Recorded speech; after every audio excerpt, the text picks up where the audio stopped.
शुभ प्रभात विद्यार्थी मित्रांनो. शुभ प्रभात मॅडम. चला कोण सांगते बघूया. 2 अधिक 2 किती? 4. मॅडम.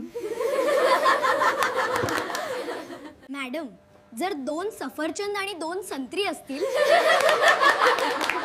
तर ते फळांचा सलाड होईल. ब्युटिफुल या शब्दाचा अर्थ कोण सांगेल? मॅडम म्हणजे आपल्यासारखी सुंदर. चला आता अभ्यासही आणि हसताही थेटेट दोन्ही एकत्र करूया. हो madam. AMC Digital School 1. Learning with fun. प्रत्येक सकाळी वर्गात अशीच एक मजेशीर सुरुवात होते. गणित असो व गप्पा, प्रत्येक उत्तरात थोडी मजा असतेच. कधी विद्यार्थ्यांचा गोडपणा तर कधी त्यांची खट्याळ उत्तरे. पण या सगळ्यातून तयार होते शिकण्याची खरी मजा. AMC digital school number 1. इथे शिकणं म्हणजे हसत खेळत जगणं.